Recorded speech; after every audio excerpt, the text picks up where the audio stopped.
So thank you, Mr. Chairman, for your introduction. I am Emanuele Sgambiterra from University of Calabria, and today I want to talk to you about some experiment we started in the last few months in order to evaluate the effect of the temperature on the phase transformation of nickel titanium shape memory alloys. And we are going to use two non-standard investigation techniques. I mean, digital image correlation and the nano-indentation. So, why we decided to start this kind of experimental campaign? As you know, phase transformation is a very strange behavior for the common material, but not for the smart material like nickel titanium. And there are several techniques able to identify this phase transformation zone, especially near the graphite, like finite element method modeling and X-ray diffraction. But unfortunately, finite element method and modeling they are affected by several approximations. For example, STEM and modeling are based on modified linear elastic approaches. The only technique able to really identify the correct phase transformation zone near the crack tip is the X-ray micro diffraction, but it's very complex. You need extremely rare system, and to perform experiments is very time and cost consuming. So our approach in this case is mainly experimentally. So we decided to use these two techniques, digital image correlation and nano-indentation, to evaluate this phase transformation zone. So our investigation is made on a pseudoelastic material, and we performed several investigation tests for different operating temperature in the range of 25 65 Celsius degrees. The experimental results were after that compared with the analytical prediction of the analytical model that we developed in our department, and I will show you the comparison between the experimental results and analytical prediction. So here, the outline of the presentation, I will talk a little bit about the nickel titanium shape memory alloys. I will show you the material, just the main concept of the techniques we adopted, and the results, conclusion, and future perspective. So I don't want to spend a lot of words for nickel titanium smart materials. As you know, it's a very important material for their capability to get solid phase transformation between austenite and martensite that gives the material two important effects, the pseudoelastic effect and the shape memory effect. For these peculiar features, this kind of material is used in several application fields, but as you know, the most important right now is the biomedical one for the realization of cardiovascular stents. And this is the typical behavior of the shape memory effect. I mean, if you cool down the material, you will get phase transformation from austenite to martensite, and if you heat up, you will get transformation from martensite to austenite. This is instead the pseudoelastic effect. And in this case, you will get phase transformation after the application of a specific stress value. And you are able to recover completely the deformation in the order of 8 or 10%. And here you have the typical thermal and mechanical parameter of the alloy. So the material we investigated in our experiments, as you can see, is a pseudoelastic one. This is the typical stress-strain response. And as you can see here, we have the thermograph of the material. This is the range we are going to work. So as you can see, the material in all the conditions is in the pseudoelastic condition. This is the specimen we investigated. It's a single edge crack specimen. We made a notch with IDM machine, 0.1 millimeter of diameter, and we generated a crack by applying fatigue load till the crack length reached values around 3.5 millimeters. And this is the first technique we decided to adopt, digital image correlation. I want to spend just a few words to explain the main concept of the technique. So, if you want to perform this kind of experiments, you have to take pictures mainly.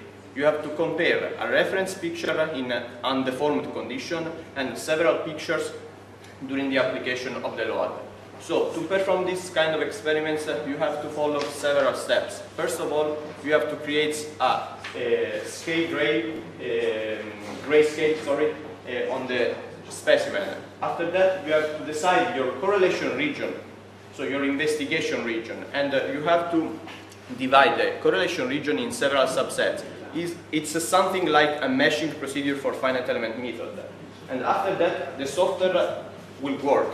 So the software is able to identify the location of the subsets in the reference image, and after that is able to identify the location of the same subset in the deformed condition. In this case, the software is able to build a full field displacement of the specimen. So you can calculate the displacement field of the entire correlation region and the strain field.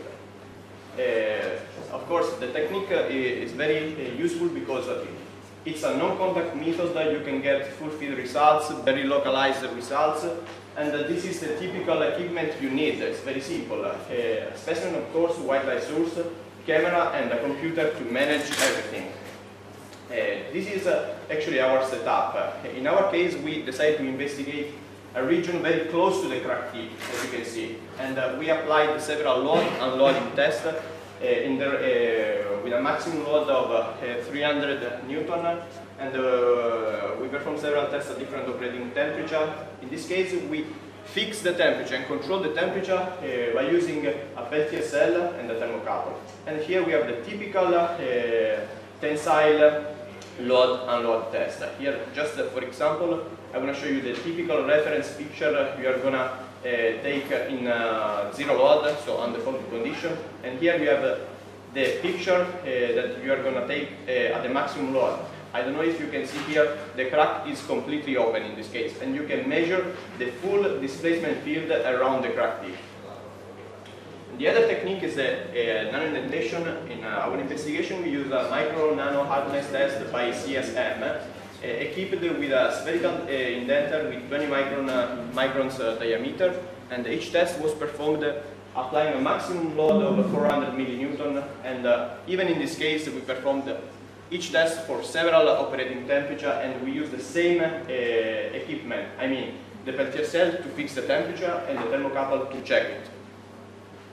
And after that, we compare all our experimental results with the analytical model I was talking about that we developed in our department, that is based on a Irwin approach by which, using an iterative procedure, I mean following this flow chart, you are able to identify the austenitic radius, this one, that means the plot contour where the materials start to transform, and the martensitic radius, that is the plot contour where the material is completely in the martensitic phase.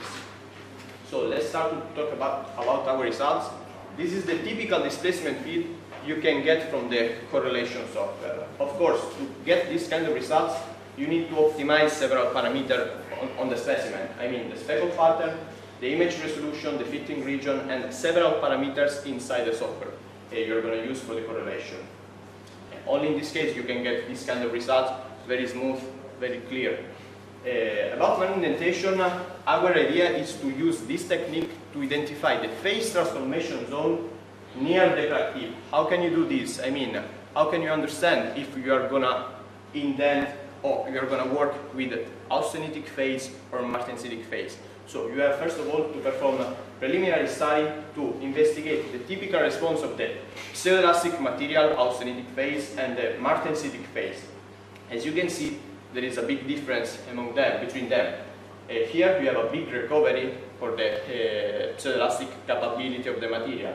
Here in the martensitic microstructures, you cannot get this kind of recovery. So in this case, we are able to identify an important parameter that is going to tell you if you are going to work with austenite or martensite near the crack tip. I mean, the residual depth, as you can see, here is very small, here is very big. Okay, this is the typical information you are going to get with the digital image correlation. Starting from the displacement field, you can derive the strain plot contour. Of course, digital image correlation doesn't work very well with the strain information because it's a derivation from the displacement field. But if your gradient is very high, in this case, the procedure is going to work very well. And this is the typical transformation zone you are going to get for different operating temperatures. As you can see, increasing the temperature, the lower the phase transformation zone as a consequence of the Clausius-Clapeyron law, and because you have an increasing in the stress transformation required. Here there is a comparison between the analytical response we got from our model and the typical experimental results. 25 Celsius degrees, the comparison is quite good, but if you're going to heat up the material, of course in this case the austenitic radius is very small, so you need to increase the resolution of the picture, you need to use a more powerful camera, different lenses, so we are going to work about that. I want to just show you the last results we got from non-indentation experiments. How we performed these experiments: we took a specimen and by a special equipment we performed several indentation tests on the sample under load, so directly applying a load. And we performed a matrix of indentation points around the crack tip. This is the indentation matrix we performed, and here you can get the information in terms of residual depth. That is the main parameter we decide to use to identify the phase transformation zone. And as you can see here you have the typical response we performed on the single edge crack specimen, and these are the preliminary results I was talking about before. As you can see, very close to the crack tip, the response far away from the crack tip, sorry, the response is very similar to the pseudoelastic response. Very close to the crack tip, the red one, we have a response that is very similar to the martensitic response. So it means that we are able to identify the phase transformation zone near the crack tip. By using this kind of approach, we are able to build maps of contour plots around the crack tip, and this is our good information, our good results. So here we have the contour plots, as you can see here, calculated for 400 nanometers. That means austenitic material. If you are going to go very close to the crack tip, the information, I mean the residual depths tend to increase. So it means that your material tends to transform. And here you can see the typical response, 25 degrees. So the residual depth is going to go around 1500 nanometer. Here we have something like 1100 nanometers. And if you are able to catch this information even at a higher temperature, the comparison is quite good. So I'm going to complete my presentation. So we analyze the phase transformation zone near the crack tip by using two non-standard investigation techniques. And we are going to see that actually the nickel titanium alloys show an unusual fracture behavior at the crack tip, because we have the typical phase transformation zone around the crack tip. Both the techniques are suitable in evaluating the local phase transformation mechanism, and both the techniques are able to catch the thermal effect of the phase transformation zone. So future work we are going to do is to investigate on the fracture toughness of the alloy, and after that analyze the post-mortem local phase transformation occurring after fatigue test by means of non-indentation. But I think one of my colleagues presented something like that just yesterday. Thank you.